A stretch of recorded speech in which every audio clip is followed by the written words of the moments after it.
Hello friends, welcome back to my channel learn with Richa. आज हम कक्षा 10वीं मैथ्स निदानात्मक कक्षाओं हेतु मॉड्यूल के चैप्टर 9 त्रिकोणमिति के अनुप्रयोग के पार्ट फर्स्ट में हम कुछ महत्वपूर्ण बिंदुओं पर चर्चा करेंगे। तो आइए देखते हैं, ठीक है ना। जैसे क्या है कि हम सबसे पहले क्या, दृष्टि रेखा, ये आखिर होती क्या है। तो देखिए, जैसे आप खड़े हैं, ठीक है ना, ये खड़े हैं, तो यहाँ पर आप खड़े हैं तो ये आपकी आंख यहाँ आएगी, ठीक है ना। अब आप खड़े होकर इस मीनार को क्या कर रहे हैं, देख रहे हैं, ठीक है ना। चलो मीनार नहीं है, आपके यहाँ छत तो होगा ना। आप नीचे खड़े होकर अपने कहाँ देख रहे हैं, छत की ओर देख रहे हैं। तो प्रेक्षक हम क्या कहलाएंगे, प्रेक्षक। क्या कहलाएंगे, प्रेक्षक। क्या कहलाएंगे, प्रेक्षक। प्रेक्षक की आंख से उस बिंदु वस्तु को मिलाने वाली, है ना, उस वस्तु को मिलाने वाली रेखा जिसे प्रेक्षक क्या कर रहा है, देख रहा है। हम देख रहे हैं ना।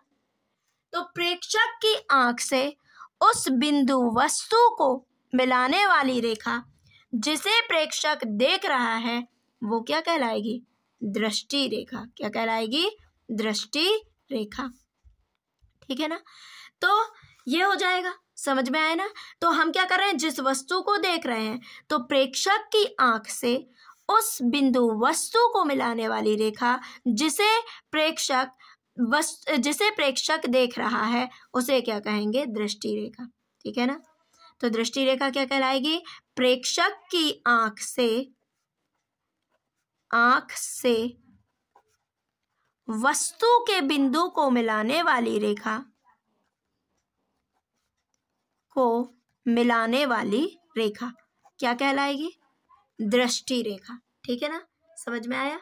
हम किसी भी वस्तु को देख रहे हैं, है ना, तो हमारी आंख से उस वस्तु के बिंदु को जो रेखा मिलाएगी वो क्या कहलाएगी, दृष्टि रेखा, ठीक। अब हम क्या बात करते हैं कि उन्नयन कोण क्या कहलाता है। यहाँ पर आता है उन्नयन कोण, इसी को उन्नतांश भी बोलते हैं, है ना। तो उन्नयन कोण क्या कहलाता है, ध्यान दीजिए। उन्नयन कोण क्या होगा, जैसे हम कहाँ खड़े हैं, पृथ्वी पर खड़े हुए हैं, ठीक है ना, खड़े हैं। अब हम किसी वस्तु को देख रहे हैं, जैसे आप छत की ओर देख रहे हैं, ठीक है ना, या ताजमहल को देख रहे हैं। तो जब प्रेक्षक, ये क्या कहलाएगा, क्षैतिज स्तर कहलाएगा। ये क्या कहलाएगा, क्षैतिज स्तर। तो वस्तु कहाँ है, क्षैतिज स्तर से ऊपर की ओर है, ये इससे ऊपर हुई ना। तो जब प्रेक्षक किसी वस्तु को नीचे से ऊपर की ओर देखता है ना, वस्तु को कहाँ देखता है, ऊपर की ओर। जब प्रेक्षक किसी वस्तु को ऊपर की ओर देखता है, अर्थात वस्तु क्षैतिज स्तर से कहाँ होती है, ऊपर की ओर होती है, तो क्षैतिज रेखा ये हो जाएगी क्षैतिज रेखा, और दृष्टि रेखा के बीच बनने वाला कोण क्या कहलाएगा, उन्नयन कोण। क्या कहलाएगा, उन्नयन कोण। ये हो गया क्षैतिज, ये आंख है ना, ये हो गए क्षैतिज स्तर, और ये क्या हो गई, दृष्टि रेखा। इनके बीच जो कोण बनेगा वो क्या कहलाएगा, उन्नयन कोण, ठीक है ना। तो उन्नयन कोण क्या कहलाता है, जब प्रेक्षक किसी वस्तु को क्या देखता है, जब प्रेक्षक किसी वस्तु को देखने के लिए अपना सिर ऊपर की ओर करता है, तो दृष्टि अर्थात वस्तु क्षैतिज स्तर से ऊपर की ओर होती है, तो दृष्टि रेखा और क्षैतिज रेखा के बीच बनने वाला कोण क्या कहलाएगा, उन्नयन कोण, ठीक है ना। तो परिभाषा क्या लिखेंगे, जब वस्तु क्षैतिज स्तर से ऊपर की ओर होती है, से ऊपर की ओर होती है, तो क्षैतिज रेखा व दृष्टि रेखा के बीच बनने वाला कोण क्या कहलाएगा, उन्नयन कोण, है ना, एंगल ऑफ एलिवेशन, ठीक है ना। क्या कहलाएगा, उन्नयन कोण। अब या ये कह सकते हैं, जब प्रेक्षक किसी वस्तु को देखने के लिए अपना सिर ऊपर की ओर उठाता है, क्या करता है, सिर ऊपर की ओर उठाता है। तो दृष्टि रेखा और क्षैतिज रेखा के बीच, क्षैतिज रेखा व दृष्टि रेखा के बीच बनने वाला कोण क्या कहलाएगा, उन्नयन कोण। ये हो गया। अब जैसे आप क्या है, अवनमन कोण की बात करते हैं।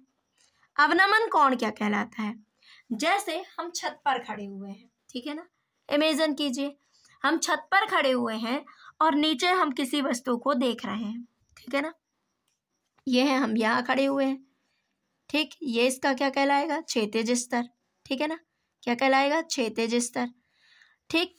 अब ये हम ऊपर खड़े हुए हैं, हम यहाँ वस्तु को देख रहे हैं, ठीक। तो जब वस्तु ये क्षैतिज स्तर से क्या हो गई, नीचे, जैसे आप छत पर खड़े हैं और छत में खड़े होकर नीचे किसी वस्तु को देख रहे हैं, ठीक है ना। तो जब प्रेक्षक अपना सिर क्या करेंगे, अपन नीचे की ओर करेंगे, है ना। तो जब प्रेक्षक किसी वस्तु को देखने के लिए अपना सिर नीचे की ओर करता है तो क्षैतिज रेखा और दृष्टि रेखा के बीच बनने वाला कोण क्या कहलाएगा, अवनमन कोण। या ये कह सकते हैं कि जब वस्तु क्षैतिज स्तर से नीचे की ओर होती है, कहाँ होती है, क्षैतिज स्तर से नीचे की, ये है क्षैतिज स्तर, अब ये नीचे हो गया। तो जब वस्तु क्षैतिज स्तर से नीचे की ओर होती है तो क्षैतिज रेखा व दृष्टि रेखा के बीच बनने वाला कोण क्या कहलाएगा, अवनमन कोण। क्या कहलाएगा, अवनमन कोण, ठीक है ना। वही चीज हो जाएगी कि जब वस्तु क्षैतिज स्तर से नीचे की ओर होती है तो क्षैतिज स्तर व दृष्टि रेखा के बीच बनने वाला कोण क्या कहलाएगा, अवनमन कोण, ठीक है ना। अब देखिए ये समांतर रेखाएं हो गई, है ना, तो ये थीटा है तो ये भी क्या हो जाएगा, थीटा, ठीक। तो यहाँ क्या बनेगा, अवनमन कोण। अर्थात जब प्रेक्षक किसी वस्तु को देखने के लिए अपना सिर नीचे की ओर झुकाता है तो दृष्टि रेखा और क्षैतिज रेखा के बीच बनने वाला कोण क्या कहलाएगा, अवनमन कोण कहलाएगा, है ना। क्या करता है, सिर नीचे की ओर झुकाता है, तो क्षैतिज रेखा व दृष्टि रेखा के बीच बनने वाला कोण क्या कहलाएगा, अवनमन कोण। चलिए तो एक बार देखते हैं दृष्टि रेखा क्या कहलाती है। दृष्टि रेखा, जब प्रेक्षक की आंख से वस्तु के बिंदु को मिलाने वाली रेखा क्या कहलाएगी, दृष्टि रेखा। उन्नयन कोण क्या कहलाएगा, जब वस्तु क्षैतिज स्तर से क्या होगी, ऊपर की ओर होगी तो क्षैतिज रेखा व दृष्टि रेखा के बीच बनने वाला कोण, उन्नयन कोण, ठीक। अब जब प्रेक्षक किसी वस्तु को देखने के लिए अपना सिर ऊपर की ओर उठाता है तो दृष्टि रेखा और क्षैतिज रेखा के बीच बनने वाला कोण क्या कहलाएगा, उन्नयन कोण कहलाएगा। अब अवनमन कोण क्या कहलाएगा, जब वस्तु क्षैतिज स्तर से क्या होती है, नीचे की ओर होती है तो दृष्टि रेखा व क्षैतिज रेखा के बीच बनने वाला कोण क्या कहलाएगा, अवनमन कोण। या ये कह सकते हैं जब प्रेक्षक किसी वस्तु को देखने के लिए अपना सिर नीचे की ओर झुकाता है तो क्षैतिज रेखा और दृष्टि रेखा के बीच बनने वाला कोण क्या कहलाएगा, अवनमन कोण। एंगल ऑफ डिप्रेशन है, सही विकल्प चुनिए। यदि सूर्य का उन्नयन कोण 60 अंश है तब 30 मीटर लंबी छाया बनाने वाली मीनार की ऊंचाई है ना। तो सबसे पहले हम देखते हैं, ये क्या हो गई, मीनार, क्या हो गई, मीनार। अब देखिए जो मीनार की छाया है कैसे बनेगी, जब हम क्या बनेगी, नीचे की ओर बनेगी ना, आधार यहाँ बनेगी, छाया कहाँ बनेगी, ये यहाँ बनेगी ना, नीचे की ओर। तो ये मीनार की ऊंचाई नहीं पता, इसको h मान लीजिए, यही ज्ञात करना है ना। 30 मीटर लंबी छाया, तो छाया कहाँ बनेगी, यहाँ बनेगी आधार में, तो 30 मीटर छाया ये हो गई, ठीक। तो सूर्य का उन्नयन कोण, तो उन्नयन कोण कहाँ बनेगा, यहाँ बनेगा, कितना, 60 अंश। तो मीनार की क्या ज्ञात करनी है, ऊंचाई। तो क्या दिया है, लंब दिया है और आधार दिया है, ठीक। तो हमें लंब ज्ञात करना है, ऊंचाई ज्ञात करना है, आधार दिया है, तो कौन सा लगेगा, ऐसा कौन सा त्रिकोणमितीय अनुपात है, कौन सा, tan थीटा बराबर लंब बटे आधार। तो tan थीटा क्या है, 60, लंब क्या है h, आधार क्या है 30, tan 60 का मान क्या होता है √3, तो h बटे 30, तो क्या हो जाएगा, क्रॉस मल्टीप्लाई करिए 30 √3, तो आंसर क्या हो जाएगा मीटर। अगला प्रश्न है, यदि मीनार के पाद बिंदु से, पाद मतलब निचले सिरे से, ठीक है ना, 5 मीटर दूर स्थित बिंदु पर मीनार के शिखर का उन्नयन कोण 60 है, तो मीनार की ऊंचाई क्या है? ठीक, तो सबसे पहले हमें क्या ज्ञात कर, बना ली हमने मीनार, हमें नहीं पता, हमने इसको मान लिया h। मीनार की ऊंचाई, तो सबसे पहले मीनार ये हो गई, मीनार के पाद से 50 मीटर दूर स्थित बिंदु ये है निचला सिरा, है ना, 50 मीटर दूरी पर स्थित बिंदु ये हो गया। ठीक, निचले सिरे से 50 मीटर की दूरी पर स्थित बिंदु पर मीनार के शिखर का उन्नयन कोण ये हो गया। उन्नयन कोण कहाँ बनेगा? ये शिखर का उन्नयन कोण, शिखर से ये मिला दिए, कितना है? 60। तो देखिए इसमें भी क्या है, लंब दिया है, आधार दिया हुआ है, तो कौन सा लगेगा त्रिकोणमितीय अनुपात? tan 60। थीटा क्या है? 60, लंब बटे आधार, tan 60 का मान √3, क्या हो जाएगा? h/50, क्या हो जाएगा? 50√3। h बराबर क्या हो जाएगा? 50√3 मीटर।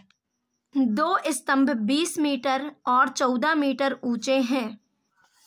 देखिए दो स्तंभ क्या है? 20 मीटर ये हो गए और 14 मीटर ऊंचे हैं। यदि इनके शिखरों को एक तार से जोड़ दिया जाता है तो ये, यदि जोड़ दिया जाता है, दिया गया है, ये जोड़ दिया गया है, तो तार क्षैतिज के साथ कितने डिग्री का? 30 डिग्री का कोण बनाता है। तो तार की लंबाई क्या होगी? तार की लंबाई ये ज्ञात करना है। तो ये कितना है? पूरा क्या है? तो क्या हो जाएगा? ये पूरा कितना है? 20। ये यहां से यहां तक कितना है? 14। तो ये कितना हो जाएगा? 20 में से 14 गए 6। तार की लंबाई निकालना है, तो ये किस में होता है? लंब और कर्ण। इसमें होता है साइन, तो साइन 30 बराबर लंब बटे कर्ण। साइन 30 का मान 1/2, 6/x, तो x बराबर 12 मीटर। तो हमारा राइट आंसर होगा डी, 12 मीटर। अब भूमि के एक बिंदु से जो मीनार के पाद बिंदु से 30 मीटर की दूरी पर है, जो मीनार के, यह है भूमि, मीनार ये है भूमि पर एक बिंदु जो मीनार के पाद बिंदु से, मतलब निचले सिरे से कितने की दूरी पर है? 30 मीटर की दूरी पर है। यह है एक बिंदु, ये हो गया 30, निचले सिरे से 30 मीटर की दूरी पर है। मीनार के शिखर का उन्नयन कोण कितना है? 30। तो मीनार की ऊंचाई ज्ञात कीजिए। क्या हो जाएगी? मीनार, लंब और आधार दिया है, तो क्या लगेगा? tan 30 बराबर लंब बटे आधार। tan 30 का मान 1/√3 बराबर h/30। क्या हो जाएगा? h√3 बराबर 30, तो h बराबर 30/√3। अब हर में है √3, तो इसका परिमेयकरण कर दो, √3/√3, तो क्या हो जाएगा? 30√3/3। 3 एकम 3, 3 धाम 30, कितना हो जाएगा? tan√3। तो हमारा राइट आंसर होगा tan√3। कोण, सूर्य का उन्नयन कोण जब सीधे खड़े स्तंभ की छाया और उसकी ऊंचाई बराबर हो, तो देखिए सीधा खड़ा स्तंभ ये है, छाया कहाँ बनेगी? यहां बनेगी, यहां बनेगी ना छाया। तो उसकी ऊंचाई, स्तंभ, सीधे खड़े स्तंभ की छाया और ऊंचाई क्या है? बराबर है।